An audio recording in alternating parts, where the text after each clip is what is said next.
29. Roma pasal 8 ayat 31. Sebab itu apakah yang akan kita katakan tentang semuanya itu? Jika Allah di pihak kita, siapakah yang akan melawan kita? Ia yang tidak menyayangkan. Ulang. Ayat 32. 2, 3. Ia yang tidak menyayangkan anaknya sendiri, tetapi ia menyerahkannya bagi kita semua. Bagaimanakah mungkin ia tidak mengaruniakan segala sesuatu kepada kita bersama-sama dengan Dia? Ayat 31 dan 32 kita tahu batasan ini, bahwa kalau Tuhan di pihak kita, tidak ada yang bisa menjadi lawan. Jadi kita dilindungi, kita dijaga, kita dipelihara oleh Tuhan. Ayat 32 dikatakan Tuhan menyerahkan anaknya bagi kehidupan kita. Oleh sebab itu kehidupan kita harus lebih baik, karena kita dibayar, kita punya harga diri lebih tinggi daripada yang lain. Jadi kita bergaul, kita hidup, kita tahu bahwa kita orang-orang yang berharga. Ayat 33. Siapakah yang akan menggugat orang pilihan Allah, yang membenarkan mereka? Siapakah yang akan menghukum mereka? Ayat 34. Kristus Yesus yang telah mati, bahkan lebih lagi yang telah bangkit, yang juga duduk di sebelah kanan Allah, yang malah menjadi pembela bagi kita. Ayat 5. Siapakah yang akan memisahkan kita dari kasih Kristus? Penindasan atau kesesakan atau penganiayaan atau kelaparan atau ketelanjangan atau bahaya atau pedang? Tidak ada.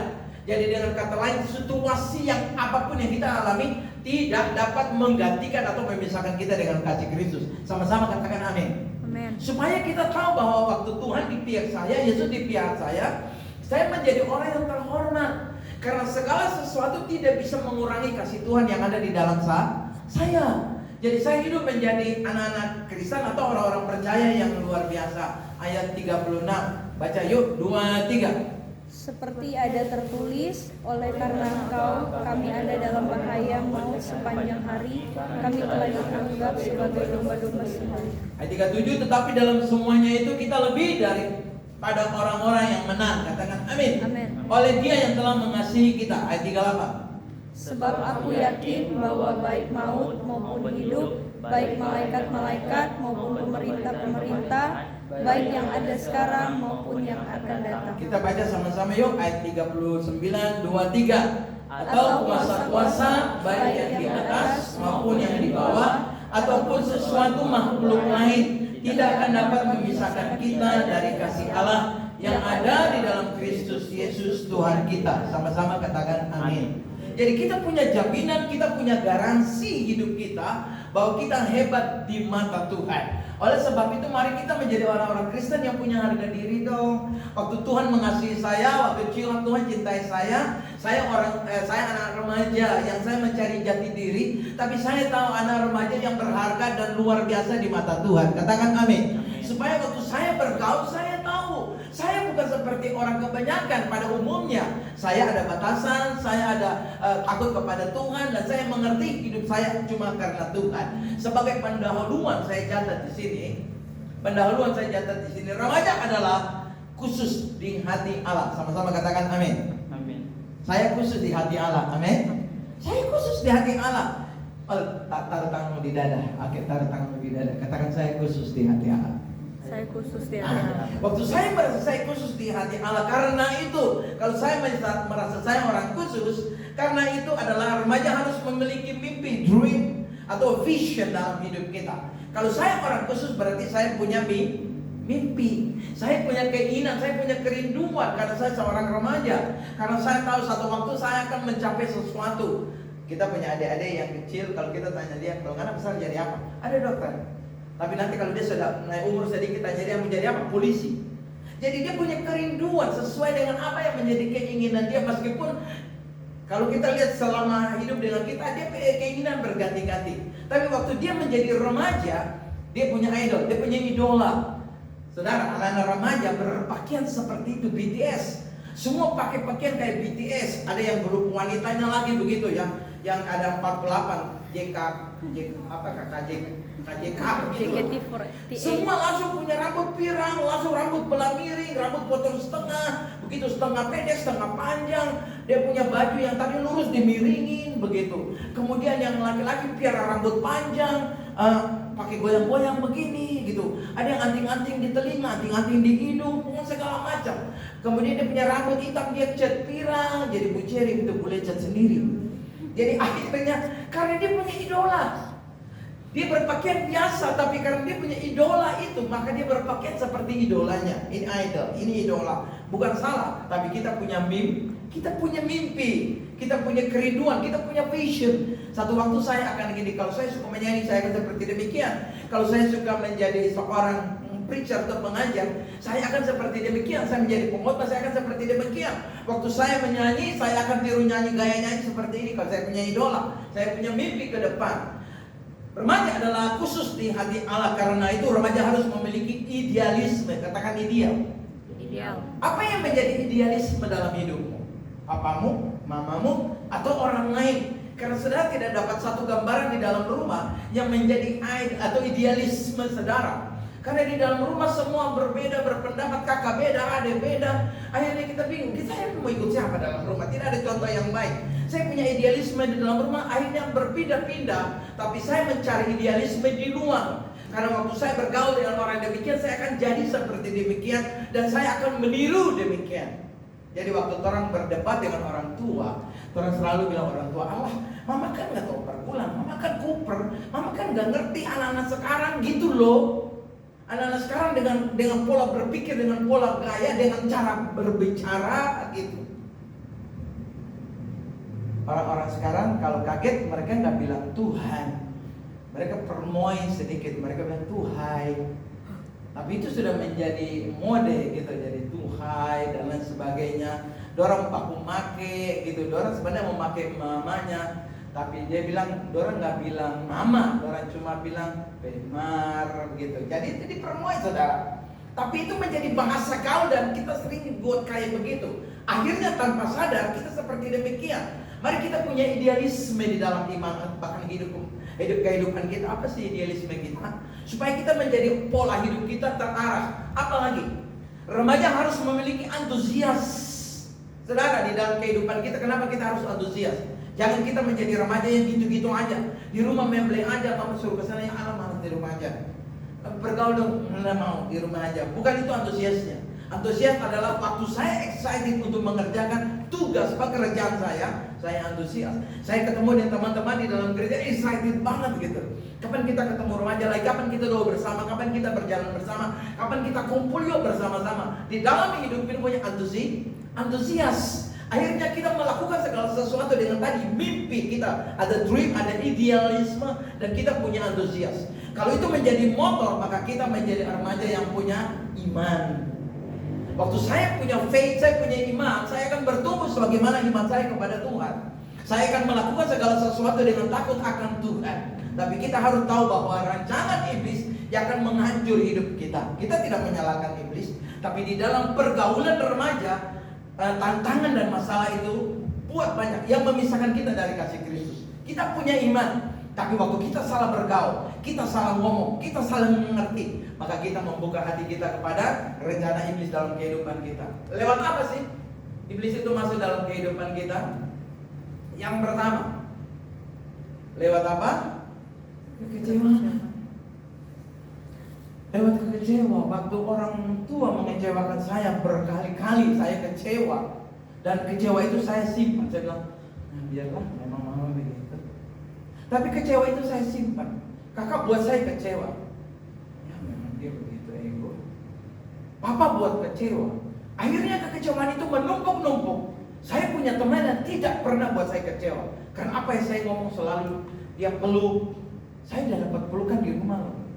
Teman saya selalu memuji saya, kamu baik loh, kamu tuh manis loh, kamu hebat. Di rumah saya cuma dikatakan jelek, bodoh, goblok. Tapi waktu saya di luar, orang memuji saya loh. Saya dapat rangkulan, saya dapat pelukan. Akhirnya di dalam rumah membuat saya kecewa. Saya mencari sesuatu di luar rumah. Saudara, kalau saudara mendapat semuanya itu di dalam rumah, maka saudara tidak akan mencari di luar. Kenapa anak-anak banyak mendapat itu di luar? Karena di rumah tidak ada. Akhirnya mereka kecewa. Papa bikin kecewa, mama bikin kecewa. Saya mau kemana? Itu cara iblis menghancurkan kita lewat masalah-masalah hidup. Saudara mungkin di kampus, di sekolah, dalam pergaulan kita punya masalah. Kita digosip dalam seperti kayak begini. Kita digosip, kita ditolak, kita dilecehkan dan lain sebagainya, kita dikatain. Kemudian lewat kenikmatan hidup, apa yang kita nikmati? Akhirnya waktu saya kecewa, waktu saya punya masalah banyak hidup, tawarkan untuk apa? Drugs. Tawarkan untuk seks bebas. Tawarkan untuk hal-hal yang di luar kehendak iman saya. Karena di rumah saya nggak tahu apa-apa. Akhirnya saya membuka diri untuk kenikmatan hidup. Akhirnya saya terikat dengan kemabukan. Saya terikat dengan apa? Drugs. Saya terikat dengan clubbing. Karena kalau saya nggak clubbing satu hari ada yang kurang deh. Akhirnya di rumah adalah tempat saya cuma datang makan, buang baju kotor. Saya pergi lagi karena di luar saya mendapatkan segala sesuatu. Dan saya diterima lewat masa jatuh cinta dan masa pacaran. Jadi kalau ada teman yang tadi saya katakan jangan ngomong dia pacar, itu teman baik saudara, bestie itu. Artinya teman yang bisa mengerti, bisa ngobrol, bisa jalan. Tapi kalau dia sudah pacar, ingat ini, kalau kita menempatkan dia adalah pacar kita, maka kita siap untuk menikah. Sering kali kita menempatkan teman baik kita salah alamat. Akhirnya kita melakukan hubungan suami istri sebelum waktunya. Dan kita melakukan itu, kita anggap itu biasa, kok kebanyakan orang lain begitu. Kita ngobrol dengan teman kita, dia bilang, oh biasa, kita di sini biasa. Kita harus belajar, kita tes dulu sebelum kita nanti satu masuk dalam satu pernikahan. Jadi akhirnya pergaulan kita tes. Kita cari jatuh cinta. Kita lihat bahwa jatuh cinta banyak model. Ada yang sudah jatuh cinta di sini. Ada yang punya pacar. Ada yang sudah punya pacar. Saya tanya kepada Clever, kenapa kamu tidak punya pacar? Dia bilang, Dad, saya dulu pacaran. Saya bilang, saya tahu. Tapi lu tahu nggak? Kamu tahu nggak? Clever karena pola pikir kayak orang luar. Kadang-kadang dia pakai bicara saya di depan saya, kamu, lu. Saya bilang, saya papamu. Sorry deh. Kayak gitu. Dia bilang begini, dulu saya pikir pacar bisa jadi teman, tapi akhirnya saya capek sendiri. Dia bilang, kenapa capek? Pagi-pagi dia udah telepon loh. Dia bilang, udah bangun belum? Udah sarapan belum? Kamu bikin apa hari ini? Jadi saya wajib lapor seperti Hansip begitu. Sesudah itu saya harus ngomong sama dia, saya mau jalan loh. Kita ketemu ya nanti di sekolah. Udah sampai di sekolah nih, udah sama-sama. Baru pulang, baru sampai di rumah, belum lepas tas. Lu di mana sekarang? Oh baru nyampe. Udah makan? Ya udah boro-boro makan, baru nyampe. Akhirnya dia mulai tanya segala macam gitu. Dia mulai tanya, kalau dia bilang, capek juga ya. Mau tidur mesti laporan lagi. Ngobrol, habis itu laporan lagi. Terus bilang, kamu yang matiin telepon. Kamu duluan. Gitu. Kamu duluan. Kamu gitu. Akhirnya telepon gak mati-mati karena dua-dua gak mau matiin telepon. Jadi telepon mati karena baterai selesai. Jadi akhirnya kita bilang gitu, apa sih jadi cinta? Kalau kita cinta kagum, adalah kita cinta yang timbul karena kita mengagumi seseorang. Saudara, kalau kita mulai mendasar cinta karena kagum, karena kita ketemu seseorang yang kita bilang, wow. Beda-beda tipis sama penyanyi yang tengah dari BTS. Putih, keren, daripada kita punya teman di sekolah hitam semua pasang deh. Akhirnya kita ketemu dengan yang kita kagum. Jadi akhirnya kita jatuh cinta karena kita mengagumi seseorang. Kita mengagumi. Jadi kita lihat bahwa mengapa orang jatuh cinta karena karena kita melihat dia, asik sekali. Ada model yang lain lagi. Makanya kenapa kita pacaran dengan teman sekelas? Karena kita setiap hari lihat dia dan kita kagum akan dia. Kita pacaran dengan lingkungan kelompok kita, dengan apa? Lingkungan kita, karena kita ketemu dan kita melihat apa yang terjadi dan kita kagum akan dia. Wow, apalagi dia pakai seragam, apalagi dia berdiri di depan kelas, atau dia menjadi sesuatu di dalam upacara, atau dia punya talenta lebih, kita kagum. Jadi akhirnya kita jatuh cinta karena kagum. Saya tanya Clever, kamu punya teman itu lihat kamu kenapa? Dia bilang, dia gue sih biasa-biasa aja waktu dulu. Gue juga jerawatan banyak banget. Terus gue culun gitu. Tapi kenapa dia jatuh cinta sama lu? Ya karena gue punya kelebihan aja. Setiap hari kalau ada acara talenta di sekolah, gue pegang gitar, gue nyanyi udah kayak artis aja. Jadi setiap kali gue naik mereka aja dia jatuh cinta karena semua punya idola ke Clever, karena Clever bisa nyanyi, main gitar dan bergaya seperti artis. Seperti kayak gitu. Jadi cinta karena kagum. Apalagi sih jadi cinta? Yang kita lihat hari ini cinta tertolong. Cinta yang tertolong, saudara. Mengapa cinta tertolong? Karena orang ini baik. Dia selalu tolong gue. Dia kalau ketemu gue lambat, gue yang angkat tas lu, gue yang bawa, kesian dulu bawa berat-berat, gue tolong dia. Jadi akhirnya orang itu sering menolong, membuat saya merasa dia tuh baik banget. Dia ketemu saya, dia tolong. Kita di kantin, dia yang mau makan, dia pesan teh atau makanan, dia yang bawa ke saya. Jadi dia menolong saya dalam segala sesuatu. Saya mau jalan, dia tolong. Pokoknya dia menolong saya. Akhirnya saya jatuh cinta karena saya mendapat pertolongan yang baik. Kalau di rumah, Mak, tolong bikin sendiri. Sok basar, anak pikir kita apa? Sok basar, Pak, malas leh. Bikin sendiri. Tapi kalau di sekolah ada yang tolong. Akhirnya saya jatuh cinta karena ditolong. Nah, kita lihat jenis yang lain. Hari ini kita belajar apa sih? Kita bucin. Saudara, jatuh cinta karena bucin, saudara. Karena bucin. Habis semua orang tanya, kok lu belum laku-laku? Lu belum laku-laku gitu. Akhirnya kita jatuh cinta karena ya bucin tadi, butuh dicintai, kita merasa membutuhkan gitu. Cinta itu adalah kebutuhan. Jadi kalau saya nggak punya pacar tuh gimana gitu. Saya jalan seperti ada sesuatu yang kurang. Apalagi saya kumpul dengan teman-teman semua punya pasangan. Terus gue datang sendiri, kayak gue jadi obat nyamuk ke mereka. Gue sendiri, mereka ngobrol dengan pacar asik. Mereka lagi asik berdua, gue terpaksa gue mesti main HP, menonton ke, mau chatting ke, main game ke. Karena gue gak punya pasangan. Akhirnya gue butuh pasangan supaya minimal ada yang temenin gue berjalan bersama-sama. Ada yang panggil gue cinta, honey, darling, kekasih, bidadari, manisku, cintaku, sampai terjadi babe.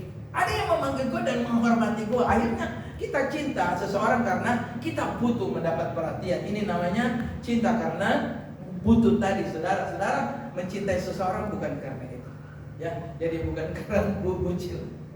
Jadi di mana-mana kita update gitu. Gue sama si Doi hari ini makan ini, banyakkan bakso di foto, kemudian tusuk sate aja di foto gitu. Kemudian satu gelas sedotan berdua di foto begitu. Kemudian lagi hirup minuman di foto. Pokoknya ini bucin banget begitu. Supaya orang lain bilang wow. Dan kita menganggap itu hebat banget. Foto mulai dari bibir manyun miring begitu. Kita mulai foto begitu. Hanya kita bikin muka, dia lagi bikin muka begitu. Akhirnya kita lihat yang paling muka jelek itu yang kita katakan so sweet. Padahal jelek banget begitu, tapi kita menyungi, kita bibir bawah, bibir atas kita menyungi, kemudian kita puter-puter, tapi kita bilang so sweet. Ini bucin, saudara. Cinta karena apa? Karena kita punya pacar, kalau ketemu sama dia, halo, dia pintar angkat cerita. Karena kita di rumah, kita pe papa pendiam, kita pendiam. Kita pe mama sibuk di dapur, kita ada orang ngobrol. Kalau dia punya kakak lagi sibuk. Jadi semua kita di rumah itu seperti ada di dalam satu kebun binatang yang rame banget. Tapi kita ada teman. Jadi kita cuma lagi di depan. Kalau kita mau bilang, Mak, jangan panggil mama sibuk. Pak, suka sampai panggil. Akhirnya di dalam rumah, waktu orang kita punya teman ini ketemu sama dia, dari jauh dia langsung buka tangan. Jadi waktu saya ketemu dia tuh rasanya beban yang selama ini saya pikir selesai. Dan dia pintar angkat cerita. Selama saya sama dia ketawa aja, dia pintar cerita. Pokoknya dia pintar segala-galanya. Jadi waktu saya dengan dia, minimal hati saya terhibur. Jadi waktu saya di rumah saya nggak betah. Karena di rumah saya nggak ada hiburan gitu. Saya cuma chatting, saya cuma baca, saya cuma lihat laptop, saya cuma nonton sampai boring banget gitu. Karena di rumah semua orang melakukan hal sendiri-sendiri. Kok banget. Saya butuh mereka peluk, saya butuh mereka katakan, kamu baik, kamu luar biasa. Nggak ada. Saya ketemu seseorang yang selalu ada pada saya, dan orang itu memuji-muji saya, dan orang itu menjadi teman yang membuat saya ketawa terbahak-bahak kalau saya ketemu dia. Akhirnya saya lebih suka ketemu dia daripada kumpul dengan keluarga. Saudara, cinta karena terhibur. Apalagi yang kita pelajari tentang cinta? Cinta karena belas kasihan. Dan cinta belas kasihan apa? Saudara kelihatan sama dia sendiri, dia culun, saudara, dan dia seringkali tidak digubris oleh teman-temannya. Saudara, kasihannya dia. kasihan. Waktu saudara mulai kasihan kepada dia, lama-lama saudara mulai tertarik karena kasihan tadi. Dan waktu saudara menghampiri dia, rasanya orang ini butuh perhatian. Waktu dia curhat, terus saudara jatuh belas kasihan. Jadi cinta itu karena apa? Jatuh belas kasihan timbul karena perasaan kasihan gitu. Jadi saya mencintai dia karena saya kasihan sama dia. Akhirnya dari kasihan dan orang akan tanya, lo cinta dia karena apa? Gak tahu sih, gue cinta dia mungkin dia baik banget gitu. Lo sama dia gak cocok banget gitu. Lo badan kecil kayak begini, dia badan kayak jempol, kalian lo jalan kayak angka 10 gitu, dan cocok banget begitu. Nah itu biar dia gak cocok. Lo tau gak kalau dia makan bakso 2 mangkok bro. Kadang-kadang gue punya juga, gue kasih dia, tapi gue seneng aja gitu. Karena orangnya baik, orangnya sopan, gak tahu ya. Jadi saya gak tahu cinta dia karena apa. Ini dia, kalau saya cinta karena kasihan, kita akan mengalami hal-hal yang demikian. Cinta karena apa sih? Cinta karena cocok. Saya kalau ketemu dia ngomong gitu, dia cerita dengan saya, terus saya bilang, cocok persis sama gua. Warnanya sama gitu. Terus kemudian dia suka makan pedas sama dengan saya.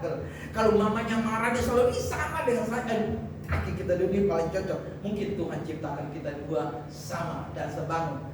Luar biasa. Akhirnya kita menganggap bahwa kita mencintai dia karena cocok segala sesuatu. Kita mencintai dia karena cocok berpikir, cocok warna, cocok model. Akhirnya waktu kita mau ke toko, ajak dia. Karena waktu dia pilih, akhirnya waktu kita melihat mau beli baju, kamu cocok nggak?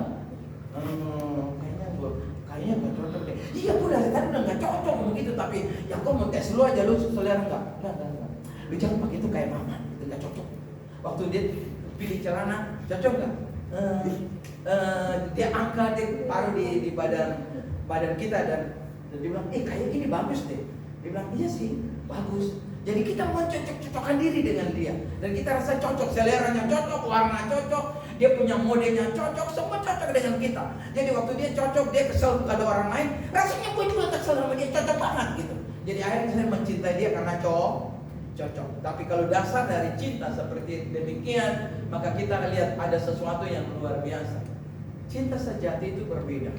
Cinta sejati waktu kita mengasihi teman kita, ini bukan pacaran, kita mencintai dia, kita berjalan bergaul dengan dia, dan satu waktu dia tembak gitu, nggak bisa menghindar lagi karena sudah terlalu lama kita berjalan berdua, dan cinta yang timbul karena mengerti kehendak Allah ini berbeda.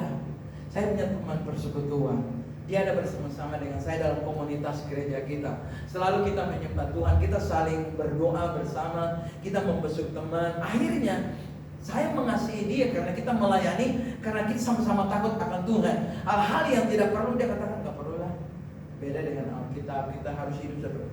Jadi bukan dia menjadi pendeta, bukan. Tapi karena ada pesan ilahi yang menemukan timbal balik seiman dengan diuji oleh waktu.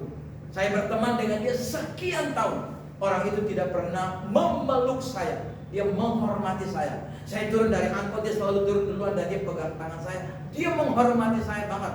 Dia nggak langsung peluk merangkul begitu, langsung belum apa-apa udah nyosor di pipi gitu.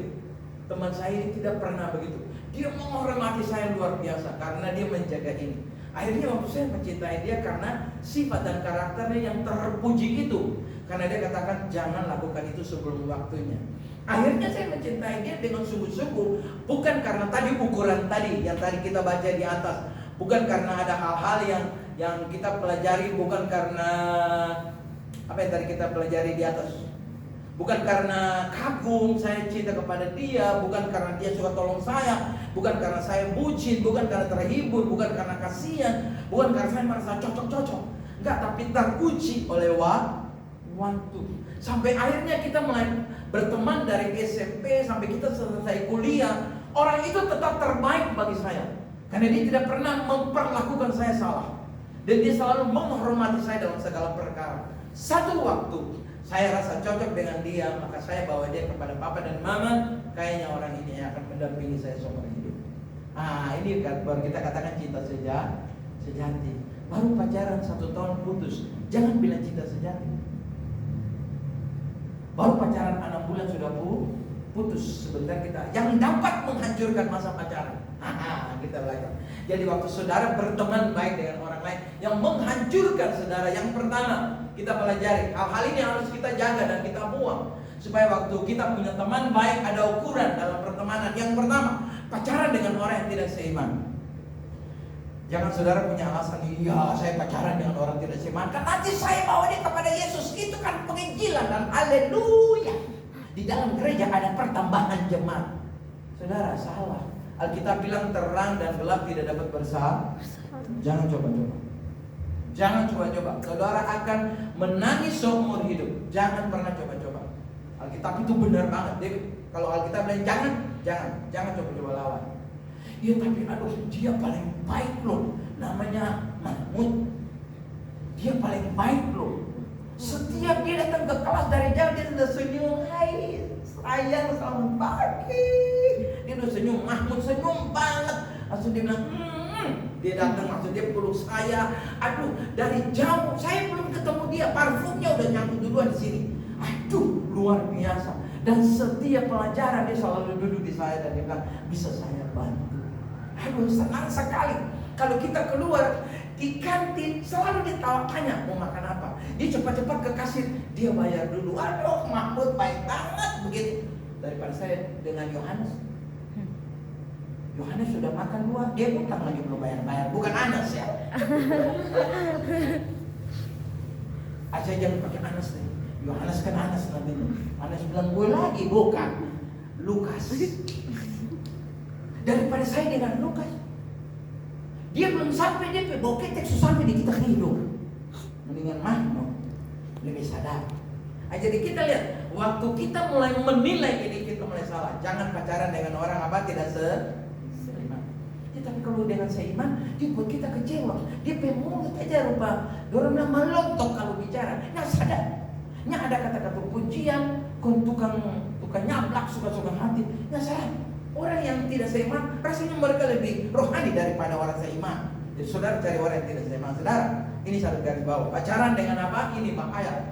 Waktu kita punya pacaran tadi saya katakan, waktu kita memperlakukan dia lebih daripada kapasitas yang ada pada dia, maka kita akan berpacaran dengan apa? Ada bumbu seksnya di dalam. Hati-hati. Satu waktu kita akan bicara mengenai ini agak gamblang ya. Satu waktu mungkin kita buat retreat, saya mau ngomong terus terang saudara. Saudara pacaran cium pipi itu tandanya apa? Cium dahi itu apa? Cium bibir itu apa? Gitu. Supaya waktu kita pacaran kita tahu pegang tangan, peluk dan lain-lain. Kita tidak boleh lakukan karena tidak boleh, ini menghancurkan kita. Akhirnya kebanyakan orang pacaran melakukan hubungan seks dan setelah itu pacarnya meninggalkan dia. Saudara lihat di YouTube, coba lihat seluruh orang yang sekarang menjadi artis, tidak semua. Mereka kenal. Coba saudara masa di sekali-sekali saudara melihat ini vlognya Nikita Mirzani. Lihat dia punya vlog. Itu dia ngomong terbuka, terlalu vulgar. Dan akhirnya dia tanya mereka, melakukan hubungan seks itu di umur berapa? Itu pertanyaan sering ada. Mereka melakukan, ada yang SMP, ada yang SMA. Sesudah itu ditinggalkan, kemudian pacaran lagi. Saya bilang kalau kita dasar pacaran kita kayak gini, kita akan hancur-hancuran.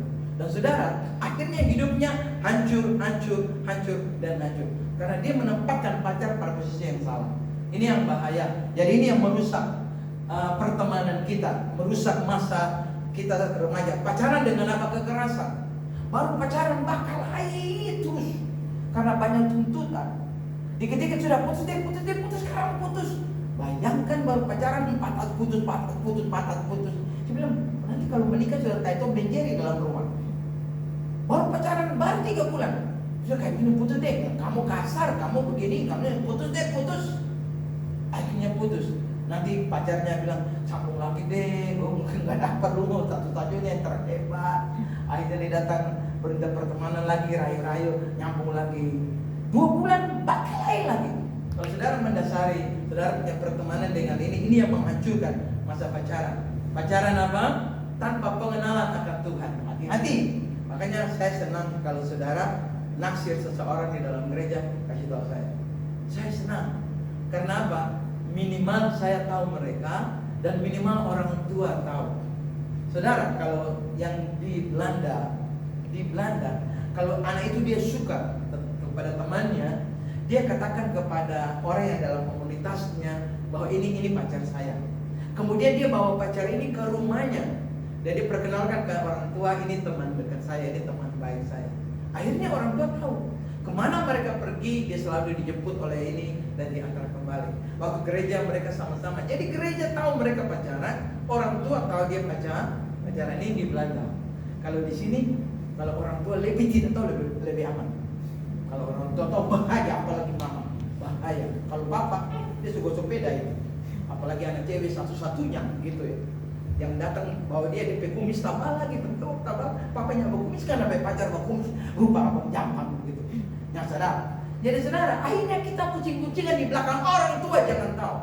Saya bilang kalau kita pacaran atau punya teman dekat, kalau kita merasa dia mau jadi teman dekat, mendingan bahwa dia pada komunitas gereja dan keluarga harus tahu. Nah ini dia, tanpa Kristus. Ini yang menghancurkan masa pacaran kita. Pacaran tanpa batasan waktu yang berakibatkan rusak masa depan. Akhirnya kita tidak tahu waktu. Kita meninggalkan pekerjaan rumah, tugas di rumah karena kita ketemu. Kita pulang tanpa waktu. Akhirnya kita mau pulang jam 2 malam ke jam 3 pagi ke. Kita keluar ini tanpa waktu, ini yang membuat kita rusak. Kenapa? Karena kita sudah mulai melawan aturan di rumah. Kita lebih suka dengan dia daripada mama. Akhirnya mama adalah menjadi rival kita di dalam rumah. Papa menjadi teman yang tidak bersahabat dalam rumah. Kita tinggalkan semua itu karena dengan dia. Dia adalah teman yang bisa mengawal, menolong, tapi tanpa kita sadar dia akan menjerumuskan kita melakukan hubungan seks sebelum menikah. Pacaran dengan tipu-tipu terhadap orang tua maupun pasangan. Jadi waktu kita tidak jujur kepada orang tua, kita bisa tidak jujur kepada teman dekat kita. Kenapa? Kita kamuflase hidup kita. Kita cerita pindah-pindah terus. Saudara, kalau saya punya teman, saya hanya lihat di matanya. Kalau dia berkata tidak jujur, saya tahu banget. Kalau dia tidak jujur kepada saya, dia tidak jujur kepada orang tua, pasti. Dan yang ketiga, pasti dia tidak jujur kepada Tuhan. Kalau saudara punya teman mulai demikian, mendingan saudara tinggalkan dia. Dia akan mengkamuflase dirinya, membuat banyak cerita untuk membenarkan dirinya dalam segala. 7 ciri remaja yang belum pacaran, yang belum boleh pacaran.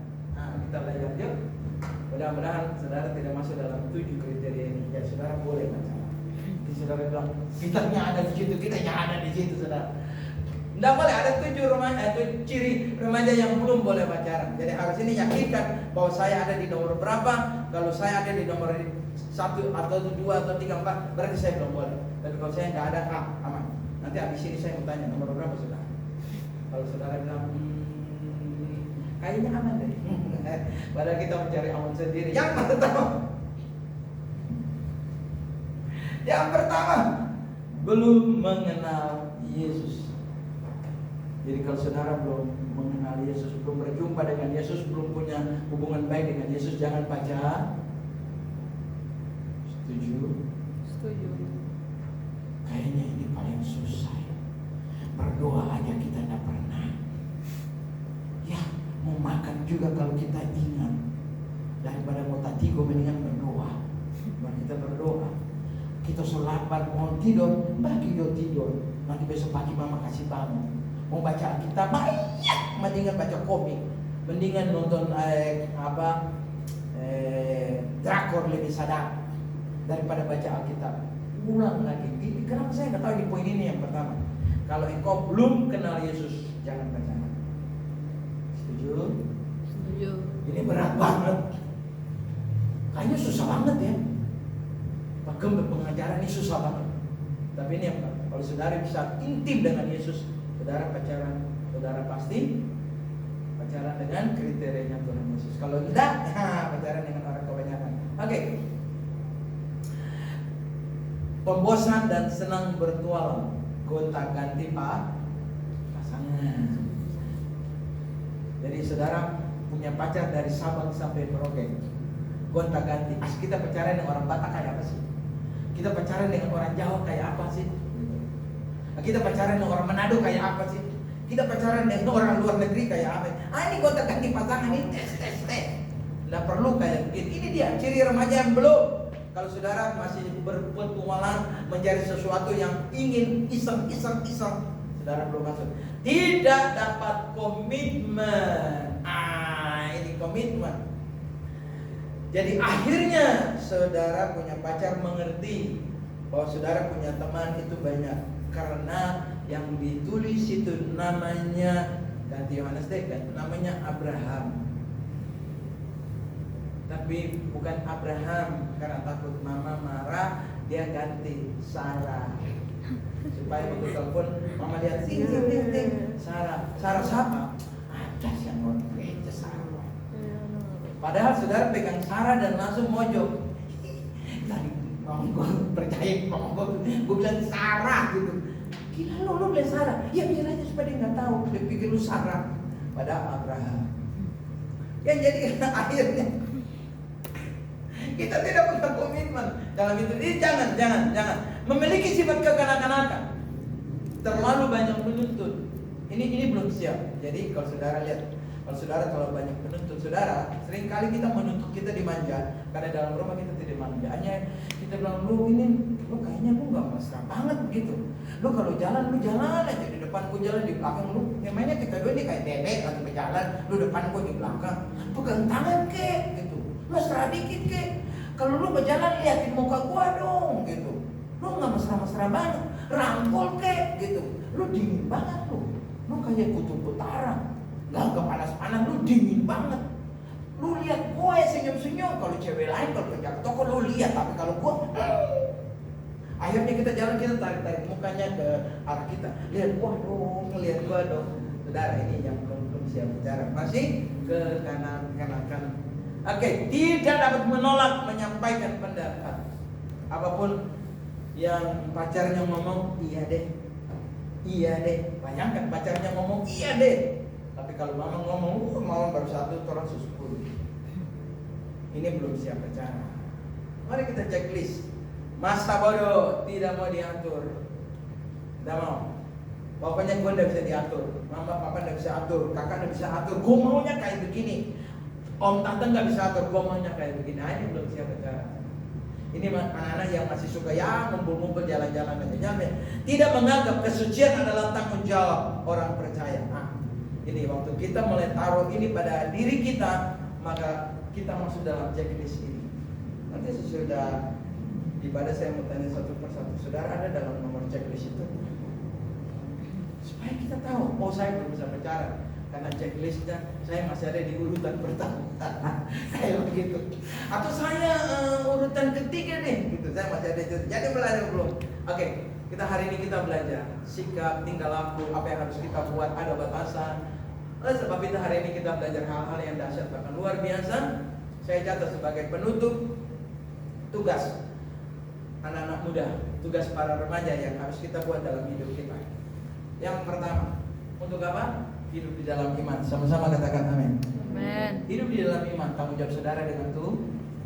Waktu saudara bertanggung jawab hidupmu dengan Tuhan, saudara pasti bertanggung jawab untuk hidup diri sendiri.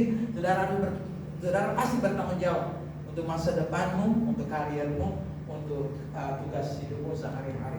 Kemudian apa yang harus kita buat? Rajin bekerja keras untuk mencapai masa depan. Jadi apa aja kita buat untuk kita mencapai target kita? Kita melakukan banyak hal, memiliki karakter dan hati yang baik, sifatnya baik. Saudara, mengapa akhir-akhir ini banyak-banyak anak-anak remaja jualan? Karena mereka mulai melatih diri mereka untuk mencapai sesuatu yang akan terjadi ke depan. Jadi mereka bilang, gak usah harap mama, kita jual ini aja, toh kita dapat keuntungan sedikit pun, kita bisa mencukupi apa yang kita mau. Mungkin anak-anak ini, anak-anak Indonesia sekarang terlalu banyak menonton film luar negeri. Yang anak-anak sana mereka kerja di usia mulai 14 tahun, 15 tahun, mereka sudah harus bekerja. Karena di sana anak-anak mulai masuk usia remaja itu 14 tahun. Dan mereka harus bekerja. Anak remaja bekerja 1 minggu 8 jam. Yang usia 14 tahun. Dalam 1 minggu dia bekerja 8 jam. Itu diharuskan dan dia boleh bekerja. Kalau dia sudah mulai 16, 17, dia bekerja 20 jam dalam 1 minggu. Jadi anak-anak di sana mereka survive Mereka bisa beli baju, sepatu, apa yang dia mau dia bisa beli karena dia bekerja, dan itu didukung oleh orang tua. Jadi apa yang dia mau, orang tua sudah mulai tidak kasih dia uang jajan. Meskipun dia ada dapat uang jajan dari om tante, tapi dia punya karakter yang luar biasa karena dia bisa survive. Kalau dia sudah kuliah, dia boleh bekerja 25 sampai 30 jam dalam satu minggu. Itu dia sudah kuliah. Tapi kalau dia sudah selesai kuliah, dia boleh bekerja 40 jam dalam satu minggu. Kalau dia tidak kuliah, berarti dia sudah bekerja. Dan kalau dia tidak bekerja yang resmi, dia bekerja yang part time, maka dia boleh bekerja di satu tempat 40 jam. Tapi kalau dia masih kuliah hanya 25 jam, paling tinggi 30, karena tidak boleh dibatasi. Kita melihat bahwa ini mereka memiliki karakter yang kuat untuk menjadi orang-orang hebat. Jatuh cinta di saat yang tepat, dengan orang yang tepat, dengan cara yang tepat, membuat kita menjadi anak-anak remaja yang hebat. Katakan amin. Karena kita tahu porsi dan kita tahu di mana kita menempatkan diri, dan kita tahu kepada siapa kita berteman dan kepada siapa kita mempertanggungjawab hidup kita. Makanya waktu kita jatuh cinta kepada orang, waktu saya mulai katakan kepada orang yang jadi teman saya selama ini, saya cinta kamu, kamu cinta saya. Kita berkata kepada orang yang tepat, di tempat yang tepat, dengan cara yang tepat. Karena kita tahu, saya sudah kenal dia bertahun-tahun, dari kami remaja sampai kami selesai kuliah, dan orang ini tepat bagi saya, mendampingi saya seumur hidup. Maka orang ini menjadi pasangan hidup saya yang tepat. Hari ini kita belajar bagaimana menempatkan kita menjadi remaja-remaja Kristus di akhir zaman ini, supaya kita jangan salah bergaul. Tuhan Yesus memberkati kita semua. Mari kita tunduk kepala. Saya undang anak semuanya berdoa. Terima kasih Tuhan. Mari kita ambil waktu 1-2 menit di hadapan Tuhan, dan kita katakan kepada Tuhan, Tuhan ubah kami, Tuhan bawa kami, supaya kami menjadi remaja-remaja yang tepat dan bergaul dengan cara yang tepat untuk memuliakan dan mengagungkan Tuhan.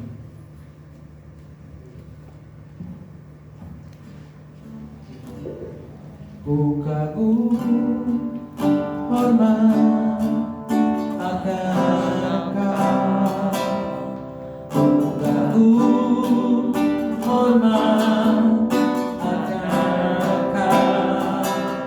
Kau Allah yang layak dipuji, ku kagum akan Engkau. Ku kagum hormat akan Engkau. Ku kagum hormat akan Engkau. Kau Allah yang layak dipuji, ku kagum akan Engkau. Ku kagum akan Engkau, kami kagum. Ku kagum akan Engkau. Kita bangkit berdiri bersama-sama di hadapan Tuhan. Apa kami kagum akan Tuhan? Setiap kami yang ada dalam ibadah remaja dan pemuda di tempat ini, kami tahu Tuhan tempatkan kami dalam pergaulan kami untuk kami menjadi berkat. Ada batasan, ada hal yang harus kami tampilkan sebagai anak-anak Kristen, orang-orang percaya yang mengandalkan Tuhan, supaya lewat cara hidup kami nama Tuhan dipermuliakan dan nama Tuhan diagungkan. Bila hidup kami selalu memuliakan Tuhan, bila hidup kami menyatakan kebesaran dan anugerah Tuhan, supaya kami berjalan dalam terang kasih Tuhan. Tuhan pagari kami dengan kasih setia Tuhan, supaya dalam pergaulan kami sebagai orang muda, kami tidak salah jalan dan kami menentukan langkah yang salah arah. Tapi kami bergaul dengan Tuhan, Tuhan yang memegari, Tuhan yang menjaga, dan Tuhan yang menolong kami, supaya kami tahu hal-hal yang salah kami tidak lakukan, tapi kami melakukan hal yang benar di hadapan Tuhan. Supaya kami punya teman yang baik, kami boleh saling menghormati, kami saling menghargai, kami saling menjaga satu dengan yang lain, sampai tiba saatnya kami boleh berteman lebih dekat lagi, dan orang ini menjadi orang yang terbaik yang akan mendampingi kami seumur hidup. Itu dimulai dari masa remaja. remaja. Biarlah kami bergaul dengan banyak orang, kami bergaul dengan orang-orang yang hebat, supaya lewat pergaulan kami belajar tentang hidup dan kami belajar tentang iman. Berkati setiap anak-anak remaja dan pemuda di tempat ini, bawa kami menjadi orang-orang yang luar biasa karena Tuhan. Di dalam nama Yesus kami sudah berdoa dan mengucap syukur. Haleluya. Sama-sama katakan amin. Mari silakan duduk kembali.